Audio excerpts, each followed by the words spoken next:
All right. How's it going, everybody? Welcome, Inner Circle members.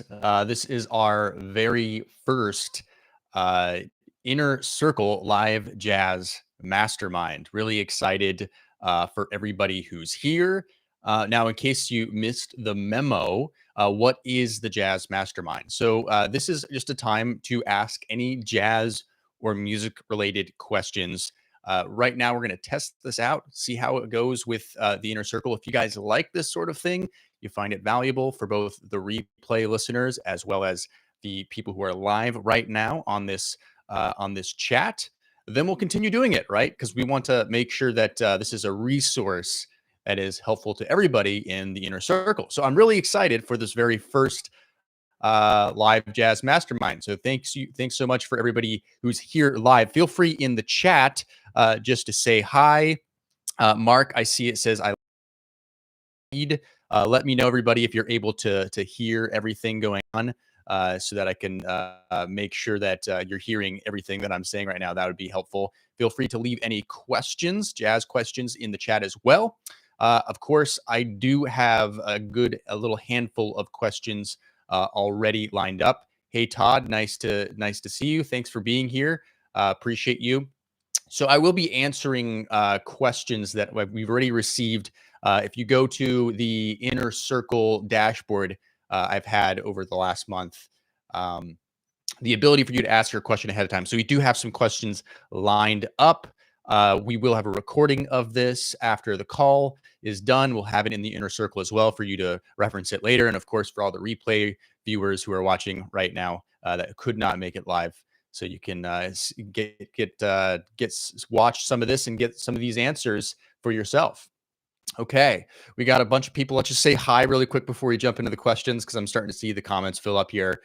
Sean, good morning from Seattle. Sean used to live in Seattle. I love Seattle. It's a great, great city. SL Horhata, hello, thank you for this. Sue, glad to have you here. Mark, again, glad to have you. Vlad, nice to have you. Fritz, welcome, welcome, welcome. Jean-Pierre, John Fisher from London. I was just in London before the whole pandemic thing happened, and I really loved it. I'd never been to London before, but I really enjoyed London. It was really special. I was actually there for my birthday. My wife brought me to London. Idan, thanks for being here.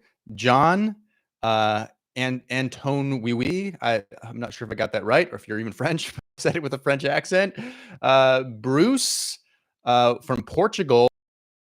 That my wife really wants to take me. She loves Portugal. Andre from Brussels. I love Brussels. I really enjoyed Brussels too. Pino from Germany.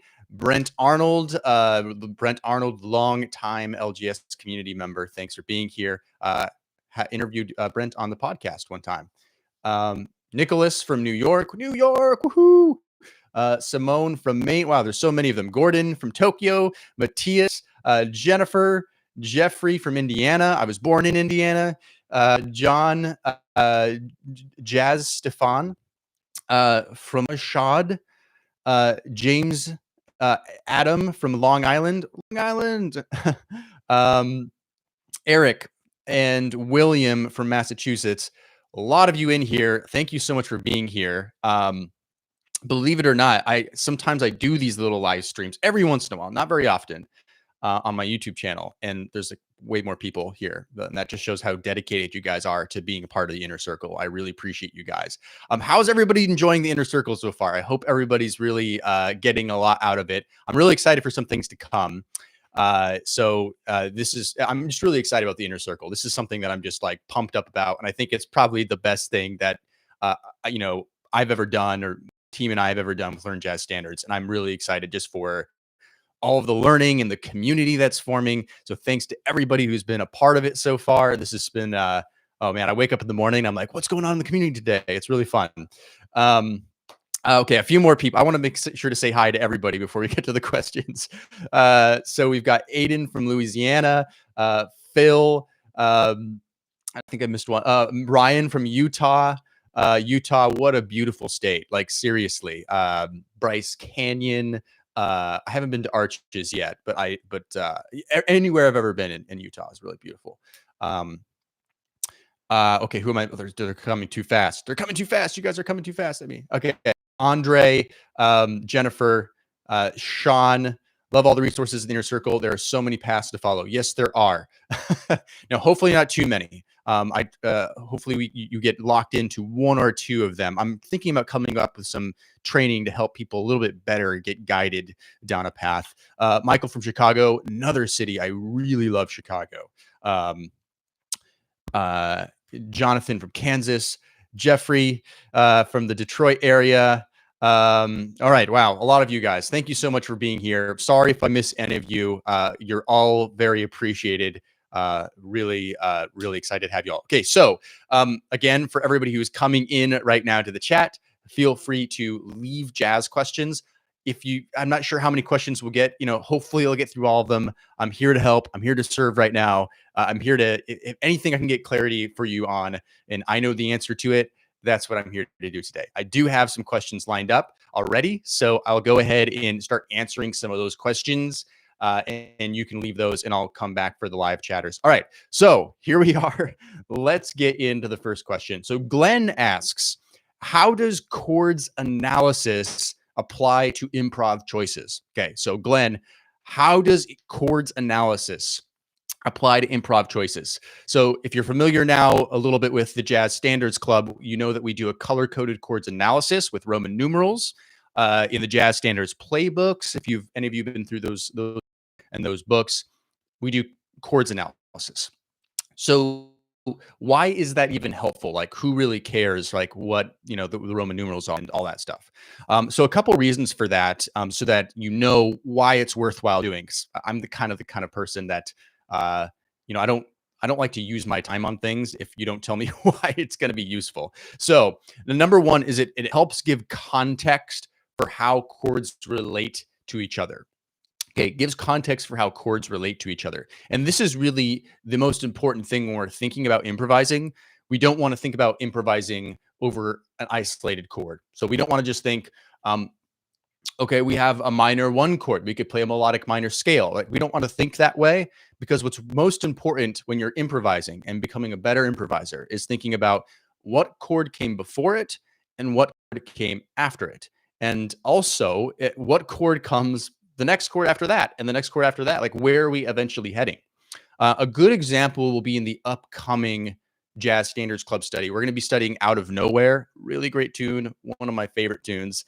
And in that tune, as you'll see, we have A minor, which appears in a couple different instances. A minor 7 is the chord. Now, in one instance, it's actually being tonicized. It's a secondary dominant. It's not the key center of the tune. It's just a chord that's related to the key center. It's being tonicized, so it feels more like a one chord.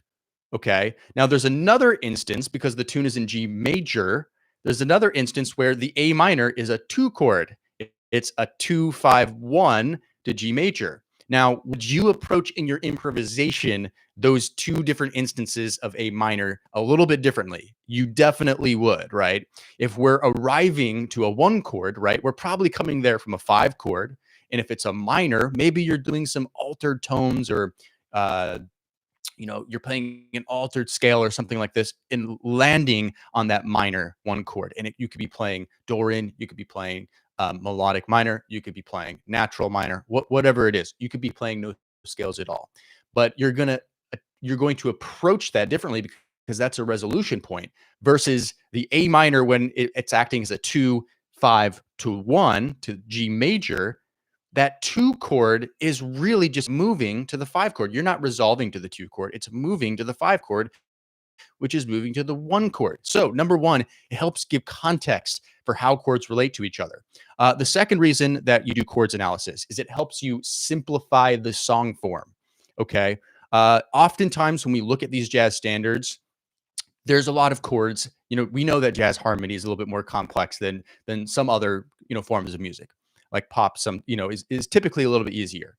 So it's helpful for us to boil things down and make them simpler.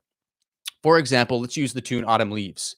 So Autumn Leaves if you look at it just at face value, it's a bunch of chords. But when you realize that it's just 2 5 1s to a relative major key, in this case, it's a B flat major, and to a parent minor key, which is G minor, and that G minor and B flat major are relative to each other, they all come from the same scale.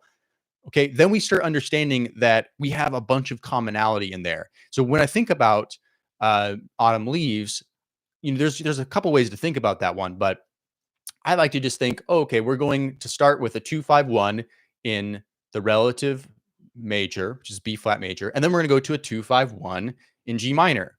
Now, how much simpler is that than going C minor 7 and then F7 and then B flat major 7 and then E flat major 7 and then A minor 7 flat 5 and D7? Like, you see where I'm going with this? That's complicated. So analysis helps us simplify. Number 3, in the last one that I want to talk about, is it can help you memorize the song. So it kind of ties into the last one. When we think about it that way, a 2 5 1 to the relative major and a 2 5 1 to the relative minor, all you really have to know is what a 2 5 1 is and what the two key centers are, the B flat major and the G minor. So much easier to memorize a song that way than trying to memorize every single chord individually. Okay, so that's the answer to that question. How does chords analysis apply to improv choices? Okay. I think we have some questions coming in, but let me do another one that's already been asked. Okay, so Francis asks, how do you decide what the official changes of a jazz standard are? When I did some research on the tune we're doing on the Sunny Side of the Street, I noticed each version I saw had some different chord choices. Okay, so the question is, how do you decide what the official changes of a jazz standard are? And this is a really good question, because when we're learning jazz standards, and if you look at a chart from the real book, for example, it might say one thing, you might see another chart and it might say something else, or maybe you listen to a recording and there's some differences there. So whenever I personally am looking up changes, and especially in the Jazz Standards Club or any jazz standard studies I've ever done, the research I do is very important, because what I want to do is not only get the accurate changes, but I want to get the most common changes. Okay, so those are two different things. So a good example would be the tune Stella by Starlight. Now, a lot of these jazz standards, they come from old Broadway shows. They come from movies, right? So Stella by Starlight, if you look at the original chart, it's very different. At least parts of it are very different from what the jam session changes are. And Miles Davis kind of made some of these jams, like they call them jam session changes, but Miles Davis kind of took some of these tunes and his versions became popular, and then musicians just kept playing those changes afterwards. So if you were to learn the original changes of Stella by Starlight and try to play that at a jam session or with a friend, you probably wouldn't be playing the same thing. So it's important that we have not only accurate changes, but we also have the most common changes. So that's kind of one way that I think about that. Now, as far as the research that I do, and I would suggest you do as well, is really start cross-referencing as many different recordings as possible. Okay, so that's the first place. You just start cross-referencing as many recordings as possible. And what that does is, if you have a good ear and you're able to hear chord changes, which I know a lot of you, maybe aren't quite there yet. Some of you are, and that's okay. And that's partly why I'm here to help, right? You start hearing what's common. So, for example, one thing on the Sunny Side of the Street is some real book charts and changes. Instead of going to that A flat diminished to the A minor, what I'm talking about. That's the only diminished in that tune. If you're on the jazz standard study this month, it goes A flat diminished.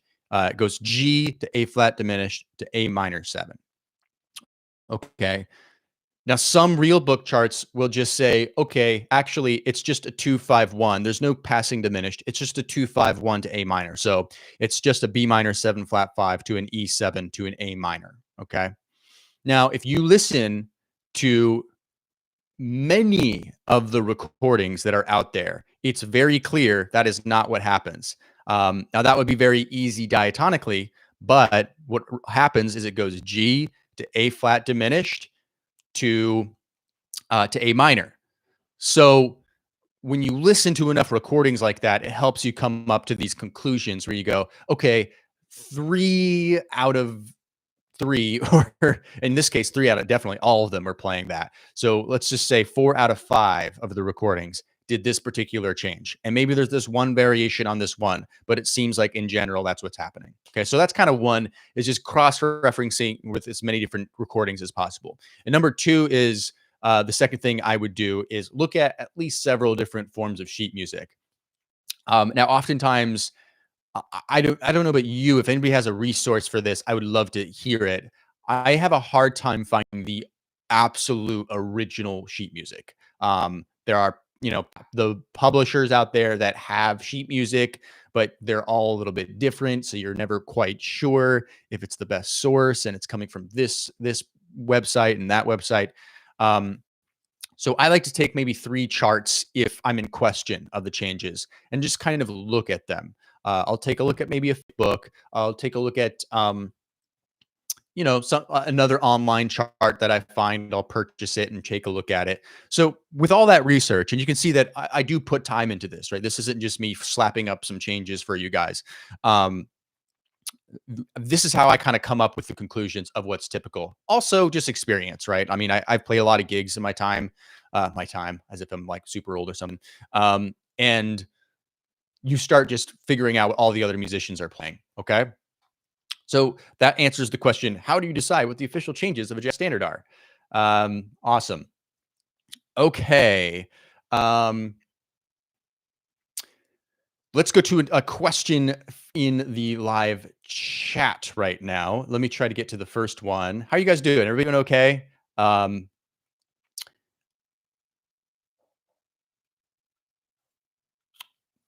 Vlad says, I had a slow start, but Inner Circle is incredible. It changed my life. Wow, thank you, Vlad. That's really cool. I'm happy. I'm happy that it's really helping. Um,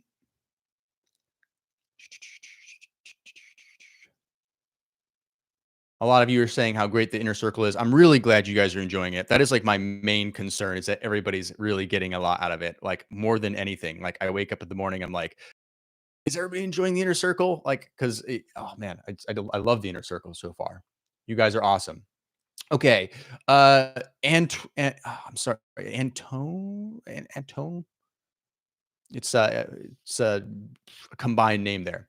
But you're asking, aside from your stair step practice, do you have any good advice for learning longer solos or longer song solos? How to stick to it? Okay, so anyone who's not familiar with what my stair step practice plan is, that'll give a little bit of context to what he's talking about. So my stair step practice plan, we use it in 30 Steps to Better Jazz Playing, which you guys have access to in the Inner Circle. It's kind of the really in-depth course that I have for the full-on jazz practice program. It's probably the most, full-on, well-rounded one that I have. Now, the stair-step practice plan is essentially you have a goal, like a master goal, we call it. And that master goal is, in this particular case, you're going to learn 4 new jazz standards and you're going to learn a couple new solos. And there's other goals we have, but that's what we're trying to get to. And so here's your master goal. Then we have project goals. So we start with a project goal. Well, this is really hard to do. Project goal right here. We do it in four project goals. So 1, 2, 3, and then 4 to the master goal. And in between are micro goals. So that's more like your daily practice session. So let's just say, like, it's hard to put time frames to this because everybody has different practice times. But let's just, for argument's sake, say like, every single one is a week. So each project goal is a week leading up to your master goal. And so in between are all these different steps. So if you're trying to learn a lick in all 12 keys, well, let's say you're learning one lick in all 12 keys in the first project goal. So you'll learn C and F, concert C and F, that's going around the circle of fourths, in one practice session. Okay, then the next micro goal, you'll learn B flat and E flat, right? So you just keep going around until you hit all 12 keys. So it's a way to break things down. I just wanted to explain that before I answer the question for context. So Antone's real question is, what advice outside of that do I have for learning longer songs and solos and how to stick to it? So there's two parts of my answer that come to my head immediately, and one is, why are we learning a long solo? Okay, so do we need to learn the long solo, or can we just learn a shorter solo? Because if you're having a hard time sticking with it, um, I don't know. Sometimes it's not if if you're if you're getting exhausted with something, you have to start asking yourself, okay, do I need to keep going with, or should I switch things up to something that'll be equally beneficial? So that's kind of the first thing that comes to my head. Like maybe, just maybe, you don't have to learn all 10 courses of Dexter Gordon solo. Um, so maybe just that's maybe the first place just to consider. Like I'm not sure what how long means necessarily. But that yeah, I would just say, take that back there. Now, the other thing that I would say for sticking with anything is it's all about motivation, right? I try to build in that motivation as much as possible. This is why I encourage all of you to be active in the community. It's not just something I say because, um, I don't know, it would be fun or something like that. It's because if you start seeing other people do the work and you yourself are are motivated to do that work, then people start holding each other accountable. There's so many things we can do in the inner circle to do even better. Like, we do have these practice groups, right? That you can create yourself. There are the practice groups in the Jazz Standards Club and all the different courses. And you can even start connecting with each other one on one and say, hey, do you want to be a practice buddy with me? Like, I'm working on this. Do you mind just checking in with me once a week? Just send me a message on the inner circle and just say, hey, how's it going? Right. So and this is probably not what I don't know if this is what you're looking for, like, because that's a step by step, a step by step approach with a stair step practice plan. But I think it really comes down to motivation.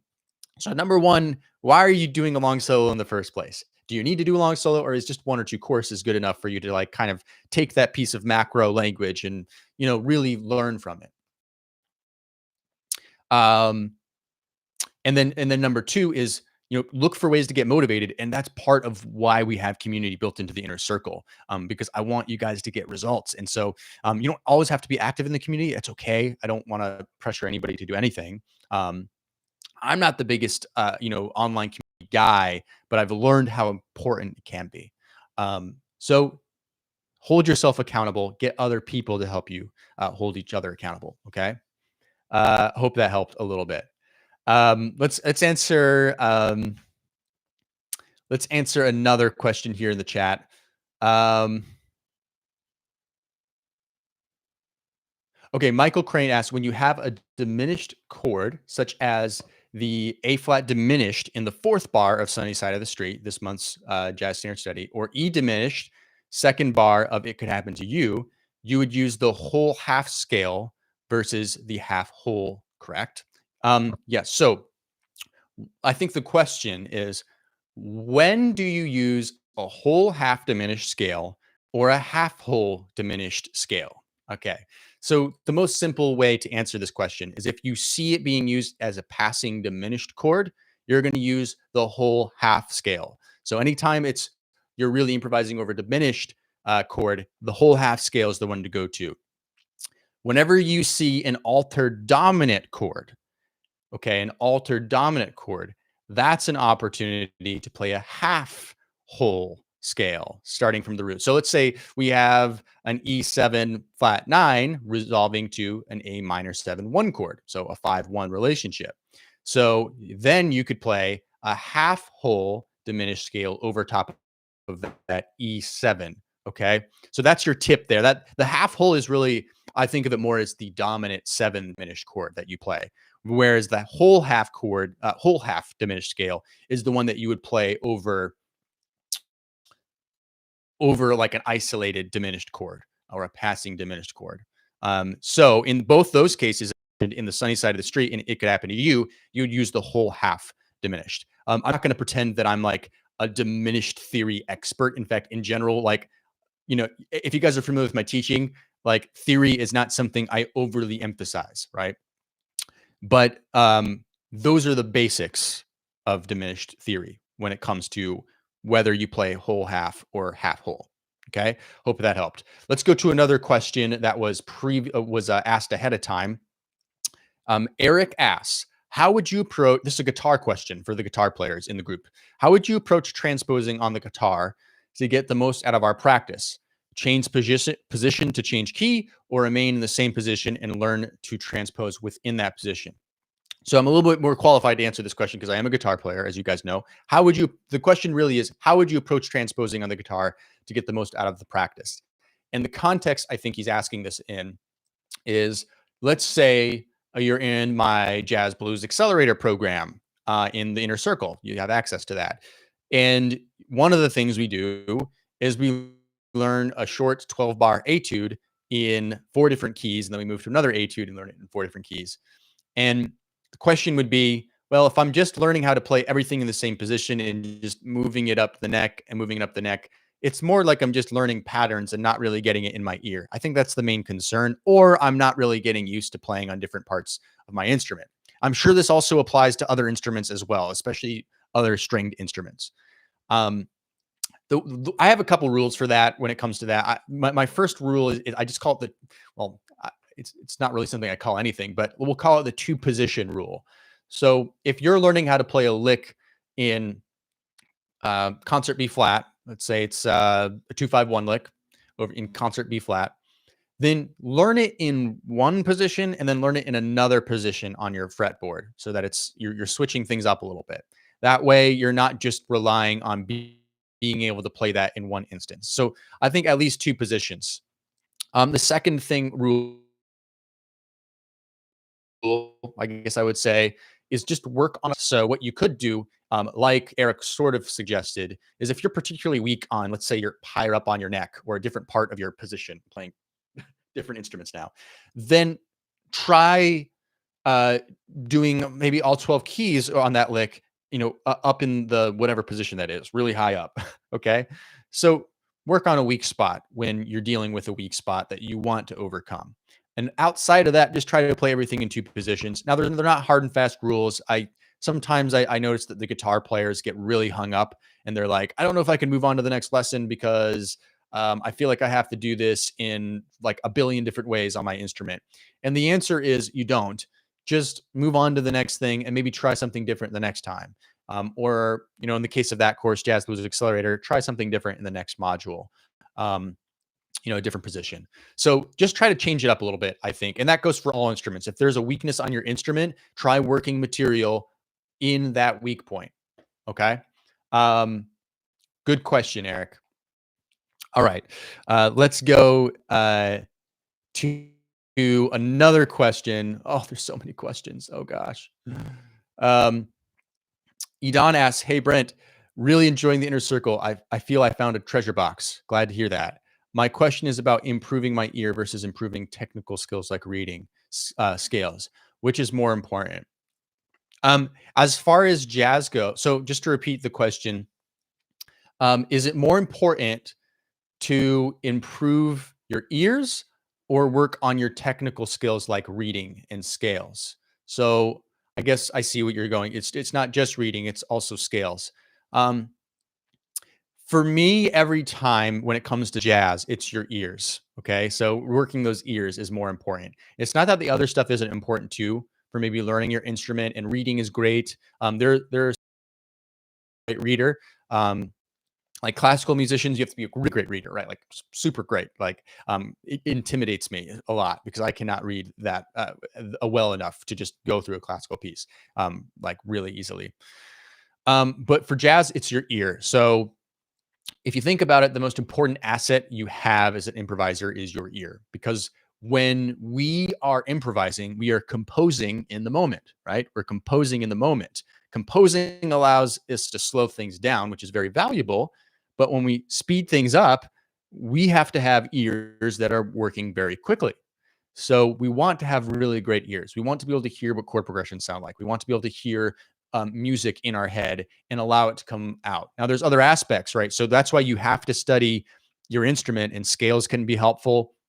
Arpeggios, chord tones can be helpful, because if you're not able to actually execute that stuff, then your ear and your instrument are going to have a disconnect. So you do have to exercise both. Um, but if I were to prioritize one or the other, it would be the ear. Okay. Um, okay. Let's go for another question. Sue asks, when studying a jazz standard, what's your guidance on how to use external jazz language ideas, recorded solos to find your own voice for your own improvisation? When studying a jazz standard, what's your guidance on how to use external jazz language ideas, recorded solos, okay, to find your own voice? Okay, how do you use solos and licks that you've learned and eventually make them into something of your own? This is a really great question, Sue. Um, I'm not sure if you actually already you asked something similar on one of the questions that you asked ahead of time. I'm not sure if that's you. Um, the answer to this question is once you learn, let's just say you learn a chorus of a Wynton Kelly piano solo. Okay. You learned a bunch of language inside of that solo. Okay. So as far as like really creating solos, first thing you need to do is learn language. If we don't learn language, how can we speak it, right? So when you first were learning your native language, whatever it happens to be, you didn't learn how to write it first. You didn't learn what its sentence structures were. You didn't learn the grammar. You mimicked it, right? So you mimicked what your parents were saying to you, your whoever raised you, right? Um, so we have to learn that language. So by listening to Wynton Kelly or by going through an etude like we do in the Jazz Standards Club, you're gathering this musical information that now you can start learning from. So maybe from that solo, you only learn a couple things, but you learn this really cool idea, or a light bulb went off when you saw how they resolved to the one chord, or things like this. Like something happens almost every time you learn a new solo, and it might be big, it might be small. So what I always suggest doing is after you've done this, maybe it's over a jazz standard or it's a blues or rhythm changes. After you've done this, compose your own solo. Okay, compose your own solo because composing is just improvisation slowed down, and improvisation is composing sped up. So if we want to be great improvisers, wouldn't it be helpful for us to practice composing our own ideas? Now, when we're composing our own solo, what the reason we do this is we are more likely to organically play something that we've created that came out of here, what we were hearing in our ears, than we are to regurgitate something that someone else played. However, we learned something from what they played by copying them. Maybe it's even phrasing, maybe it's notes they played, maybe it could be a number of things.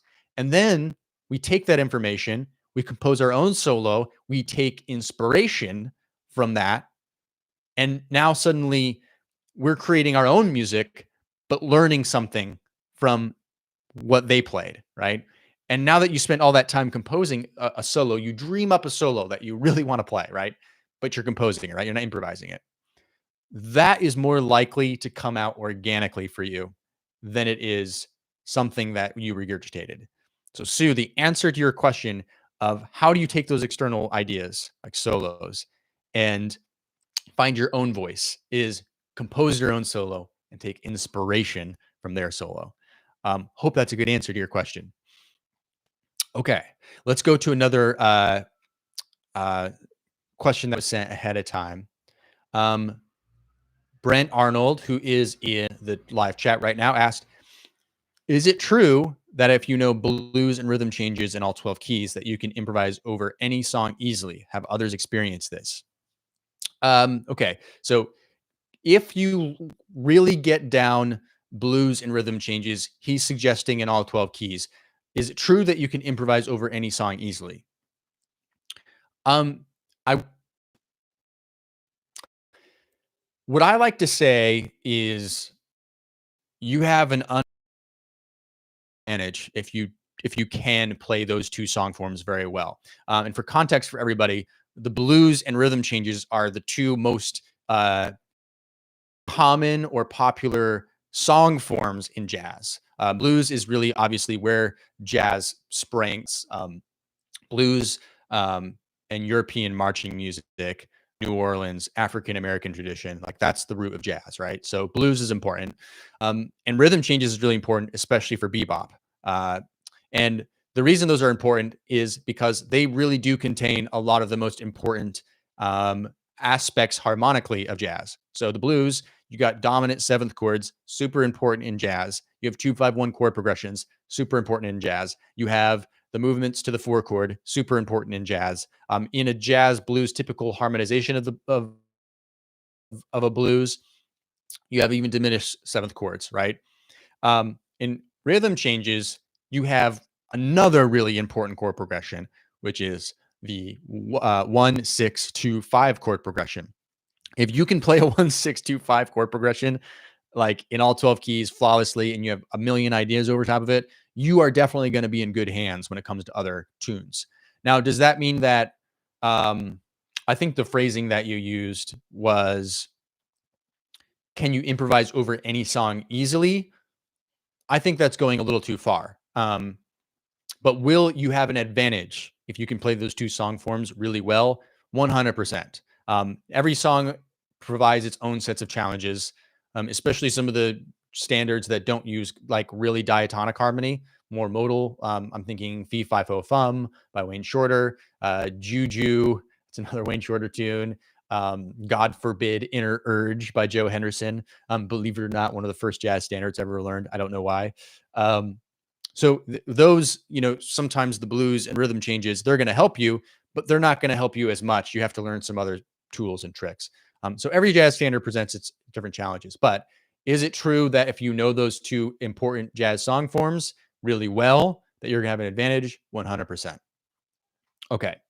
Um, okay. I might not be able to go through everybody's questions today. So I don't feel like you're being left out, or that I don't care about you, or that I think your question is bad. That none of that is true. I'm just trying to get to a number of different questions. So don't be offended if I skip your question. We will have more jazz masterminds. You can ask those questions. Of course, you can always email me if you have a question. One. That's one, but I get a million emails, just so you know. Um, but one thing that I do dedicate myself is for you guys in the inner circle, try to make a priority of getting to those emails. Okay. All right. The quality of the video was much better at the beginning. I hope the quality is still good now. If it's not, let me know. Okay. Zofia says, "Hi, Brent. I'm incredibly grateful for your work. Joining the Inner Circle is the best thing ever happened to my jazz education." Woo! Glad to hear that. That's so awesome to hear. Okay. But she also asks, for a European as myself, NYC seems to be an epicenter of jazz evolution revolution. I'd really like to know what the jazz scene is like there. What direction is modern jazz headed to? It's a good question. Yeah, and New York City has that's why I moved to New York, is because it really, and I happen to just like living here, but that was, jazz is really, it really is the epicenter of jazz, and people from all over the world come and play and try to become a jazz musician in New York City. Um, so I don't know. Modern jazz is, and this is actually going to get to a question that we have, uh, that maybe I'll answer next. But modern jazz is going a lot of different directions. So you got, um, the whole hip hop and R&B thing, with like Robert Glasper, people like this. You have the New York I like to call it the New York modern jazz scene, which is very much so. It's not free or necessarily avant-garde, but it's very, I don't know, not diatonic harmony, right? There's kind of two schools, right? There's like the more traditional players. I'm thinking like Peter Bernstein, one of my favorites. Um, who really still go to the tradition, but they're doing their own thing too. And then you have the modern players. I call them modern players, like more modal, more weird time signatures, basically less friendly to to an actual music listening audience, but still really creative, good music. I think jazz is going in lots of different directions. I think, to backpack off of that, um, Francis asked this question. So here's another question that kind of will backpack off of this. So Francis asks, I'm in the monthly jazz standards course and we're working on the sunny side of the street. There was a suggestion that if this tune is played more like a ballad without swinging it, then it was not jazz. So it got me wondering, what does a song or improvisation need to have to be considered jazz? So it's a slightly different question, but it can be answered similarly. This is this is like the existential. Like everybody like wants to debate this. Like, what's jazz? What isn't jazz? I'm not that into it really. I almost don't really care that much. Well, first of all, a ballad. Jazz is full of ballads. Jazz is also full of music that is not swung. Think of bossa nova. Modern jazz has a lot of straight eighth playing in it. So to be jazz, it definitely doesn't have to swing. So I'll say that right up front. For music to be considered jazz, it does swing. So um, I like to define jazz as I think it has three definitions. It has historical, stylistic, and then there's just influence. So historical is like when we think about Louis Armstrong and we think about what the music meant to people, and we think about all the musicians that came after that and how the music changed. So Louis Armstrong, the Dixie, early jazz, Sidney Bechet. Then you have Charlie Parker, Dizzy Gillespie. So that's bebop. So things changed there. Then you got to Miles Davis and John Coltrane, and things changed a little bit more. And then you got into fusion. So, and then the music changed even more to electric instruments. And then so on and so forth. So there's that historical, which you can already see that jazz has evolved a lot. There's the stylistic, so that people will think of jazz as, oh, it's got to be swung, and that's not wrong necessarily, but it's just thinking about a very common pop culture view of jazz. So when you listen to people love Frank Sinatra, even if they don't like jazz, right? So they like Frank Sinatra. That's all swung music. When people, lots of movies have like old swing tunes on them. That's swung. So that's the stylistic. And then you got influence. So I think about a band like the Dave Matthews Band. Dave Matthews Band, a lot of the musicians in that band are jazz musicians. Now they're playing rock pop music with Dave Matthews, and they create really good music together, but you can tell they all have some jazz influence. So is Dave Matthews what I call Dave Matthews jazz? I don't know. No, I don't think so. But would I call it rock? Yeah. But would I call it just like really good music where like you have jazz trained musicians and rock musicians and singer songwriter coming together? Yeah, that's what I would call it. So I don't like putting like really tight definitions on jazz. And there's a big debate that could happen around it. I don't know that it's that useful because I think all of us are just interested in playing jazz, whatever part of kind of jazz we like. So yeah, that's the answer to that question. And hopefully that also piggybacks a little bit on Francis's, Sophia's question. All right. Let's answer another question from the live chat. Actually, let me get a drink of coffee first. It's getting cold.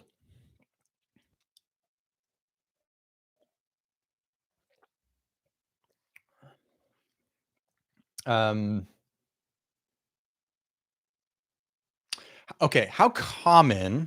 Vlad asks, how common would it be for the same jazz standard to be played in a non-original key in a real life jam situation? How common would it be? For every standard, I feel there is common jam session keys. For example, the common jam session key of On the Sunny Side of the Street is C, concert C. All right.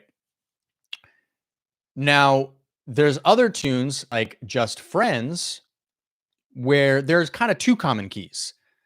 Sometimes people play it in concert G and sometimes people play it in concert F. So for that, would it be helpful for you to know how to play Just Friends in both of those keys? Yes. So I would definitely, that's one of those tunes where know it in a couple different keys, just because it could be played in a couple different keys. I'm trying to think of another example. I think Green Dolphin Street is an example of that as well. Well, Night and Day. I think Night and Day by Cole Porter is an even better example.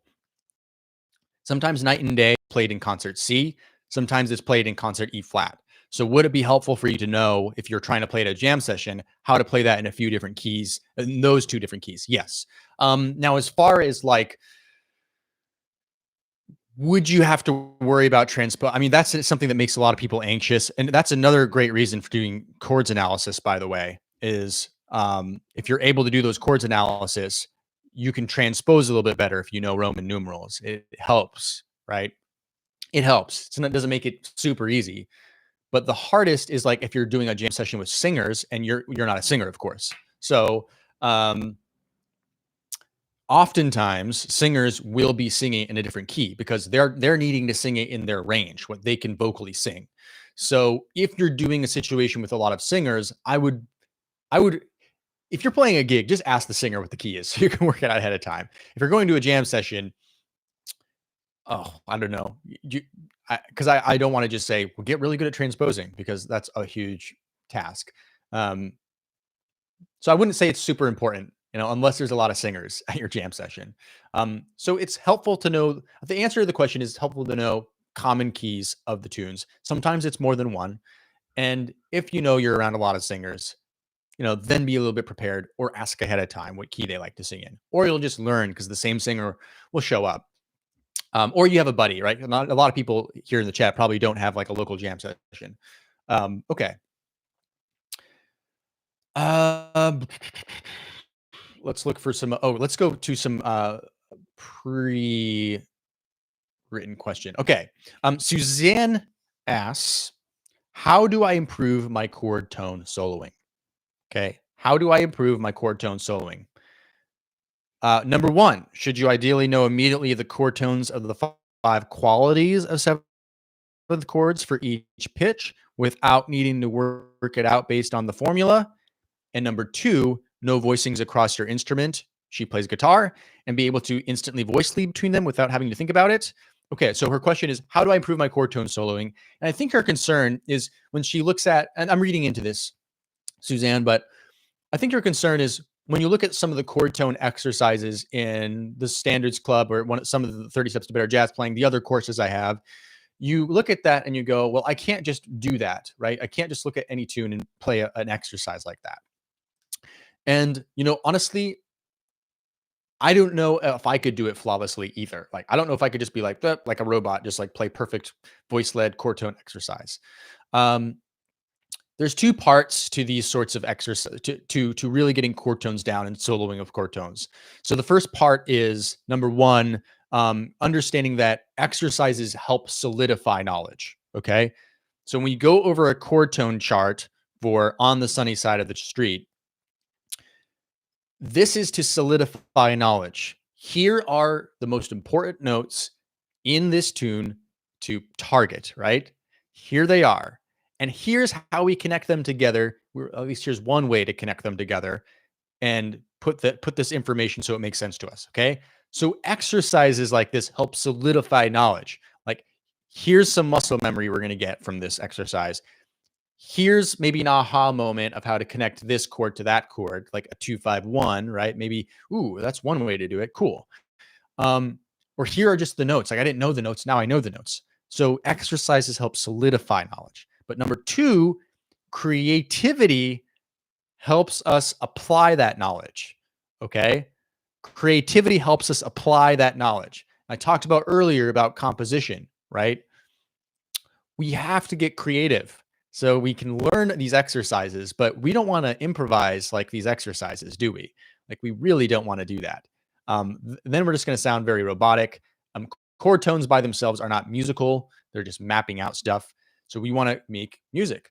So what do? We compose our own solo, or we compose our own exercise, and we start making it musical. We start adding melody to the chord tones, but we're still using that information, right? So it's not that you need to be able to recall every single note. I certainly, when I'm playing and improvising, I'm not thinking C to B flat to A to, here, and the closest voice leading note is this one. Of course not. I'm not thinking that. Everything I'm playing is from experience and from organically hearing things with my it's a combination of everything. Like, everything, it comes together. It's not just being able to play chord tones and connecting them together. That's just an exercise, but creativity helps us apply that knowledge. So, if you want to get better at your chord tone soloing, yes, those exercises are very helpful for getting the knowledge, but then get creative with it. And maybe a good challenge for you would be try composing a solo or improvising a solo only using chord tones. Get your inner Thelonious Monk coming out. Okay. Um, that's a great challenge. That'll probably challenge you a little bit to recall those actual notes. That's part of the solidifying the knowledge, but you're going to be doing something creative with it. And when you do something creative with it, it's going to stick a lot better. It'll come out organically a lot better. Um, so, yes, one more time on that. Exercises help solidify knowledge. Creativity helps us apply that knowledge. Okay. All right. Let's go to another live question. We're at 50 minutes. So we'll keep answering questions here. I don't want to go over too long today. Um, Todd says he has to run to another meeting. Thanks again, Brent. Thanks for joining, Todd. There's not an ideal moment ever to do these masterminds. I'm trying to avoid doing them on the weekends because I really try to take the weekends off so that I don't drive myself insane. Especially with this quarantine thing, I'm back at my home office here. So I don't have that separation from work and home anymore, as many of you probably don't. So, okay.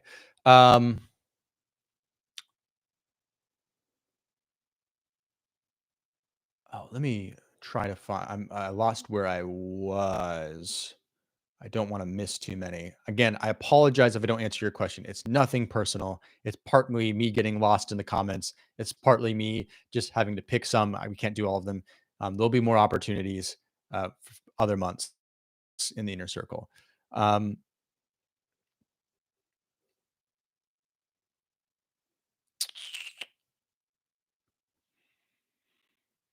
mm,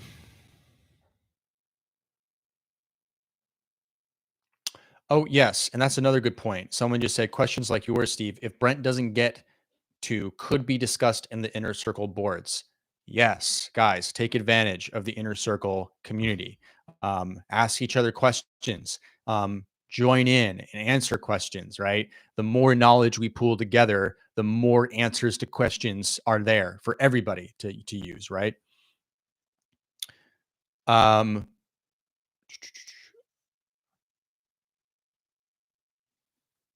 Okay, Medhu asks, "Hi Brent, thanks for the insights and motivation. I find the different practice plans very helpful. Good to hear that. For piano, what different player? So I don't want to speak too much on this, but when we talk about left hand accompaniment, there's a lot of things you could obviously talk about. And I'm also just thinking as a guitar player. Um, First of all, make sure you can play the voicings. Now, for lots of the music I have in courses, we do have and in the Jazz Standards Club, we do have like common piano voicings that I had a professional pianist of mine, just lay out for use. What I would suggest is just start very simple. And I don't know what level you're at, but just start very simple with like on the downbeat, play a chord and work playing the melody of a jazz standard. So at the very least, you're connecting those two together, right? I know that from a lot of piano players and my colleagues that, working on two-handed scales and playing the melodies in both hands to get that coordination is really helpful. And I imagine that also helps a lot when you're accompanying yourself, doing one thing in one hand and one thing in another hand. Like that dexterity, like drummers have no problem with this stuff because they're trained to do that. But some of us more chordal and melodic instruments, that's a little bit more difficult. So you want to just kind of start with those basic things. Then what I would suggest is doing simple comping patterns, like try, I guess they call it the Charleston sometimes, like um, a dotted quarter note with an eighth note. So da da da da da da da da. So just try different rhythmic patterns that you could do with your left hand, right? While you're playing a melody or while you're soloing. Probably just, try something simple first. And if you need to just step back and just have a metronome on and practice with your left hand, try different rhythms. Like maybe the and of two. So da so one da da da da da, or then try the and of four. So 1, 2, 3, 4, up, Okay, so try different rhythmic things because actually a lot of comping is rhythmic. Accompaniment in general is very hard to teach. I did a podcast episode on that recently. If you guys want to check out the LJS podcast, um, it's difficult to teach because a lot of accompaniment is listening to what other musicians are playing. So if you're accompanying yourself, you're really having to listen to what you're playing and do something that matches that. But a lot of it is rhythm. So if you're just playing for yourself, wanting to do solo piano, you want to make it sound like you can hear the rhythm, the audience can hear the rhythm, you can feel the time. So sometimes that might be more basic patterns. So that's just a few tips. Again, I don't want to go too deep as not being a piano player, but those are maybe some ideas that can get you on the right path. Okay.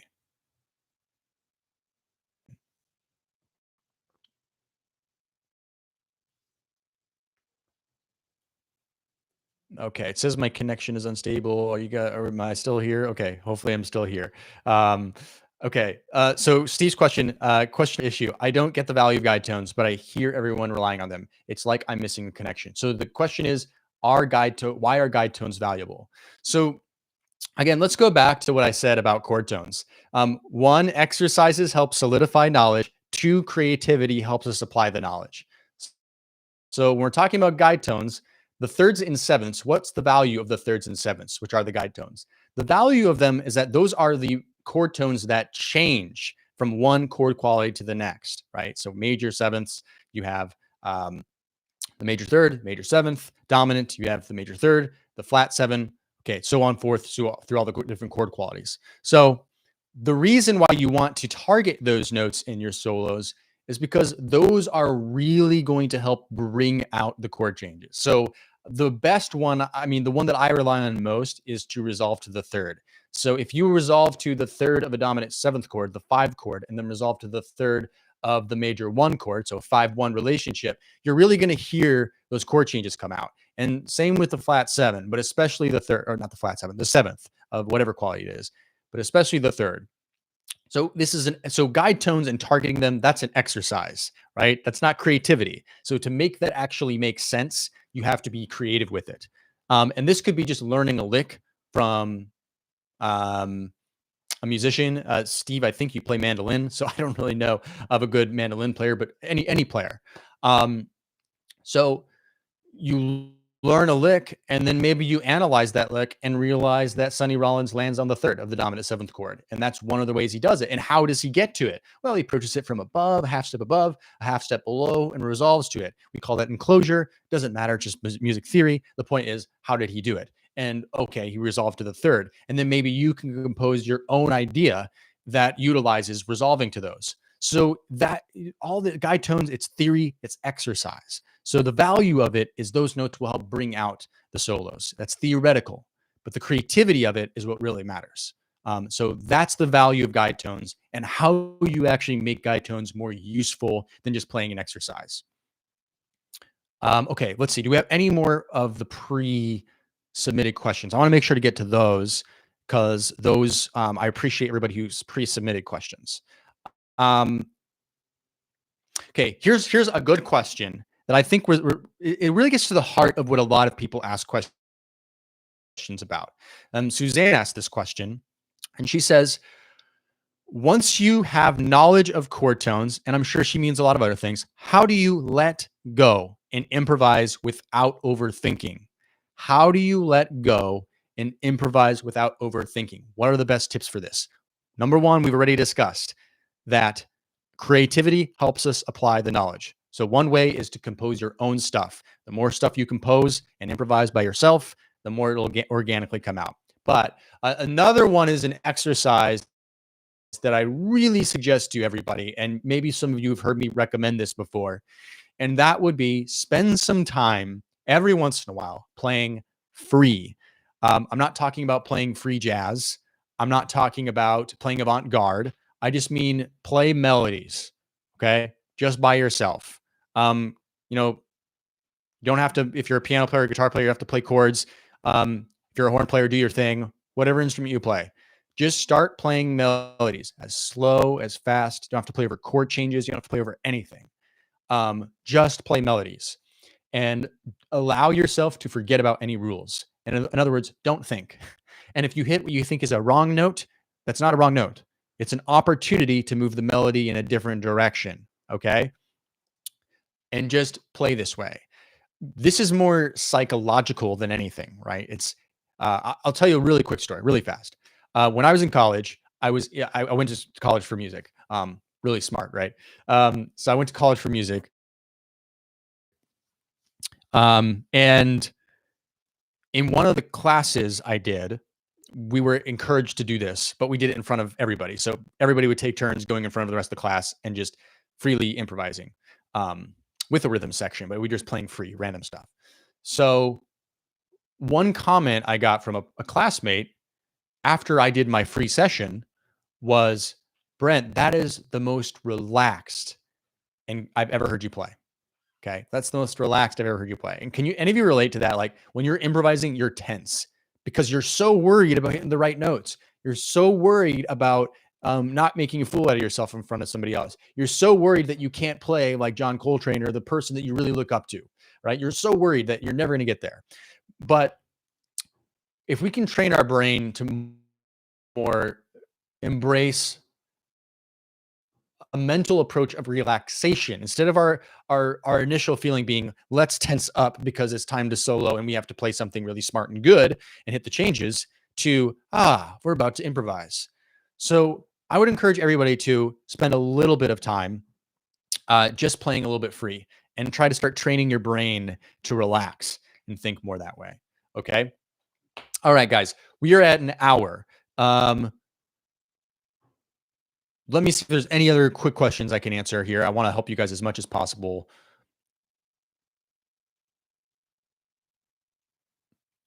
Comment here. Comping really is developed by playing with others. Just my take. 100% agree with that statement. If you want to be a good comper, you have to play with other musicians. It's hard to learn how to comp by yourself, other than like the technical side, like playing the voicings or and by the way, horn players can comp too. You can. Okay. All right, guys. I think we're gonna wrap it up for today. Again, I apologize if I missed any questions. There's a lot of questions today. I want to respect everybody's time, and I want to try to keep these things to about an hour, especially for people with replay viewing. We are going to have, by the way, if you want to ever reference this back, we're going to have a recording in the next 2 or 3 days come up on the Inner Circle, and we'll have, links, not links, but the timestamps for all you can back. And of course, the replay viewers already know this because they've been checking this out. Okay. So guys, thank you so much. This has been really fun. Our very first mastermind. I appreciate you guys. You guys are awesome. Hope you guys are enjoying the Inner Circle. I'm here for you guys. If you need any help, be sure to help each other out in the community and get involved and answer questions. This is how we learn together. Okay, guys, have a good rest of your day. I appreciate all of you. Sounds like there's some interruptions in the video. That's unfortunate. Hopefully next time there won't be, but I'll see you guys next time, and I'll see you guys in the Inner Circle. Okay. Cheers.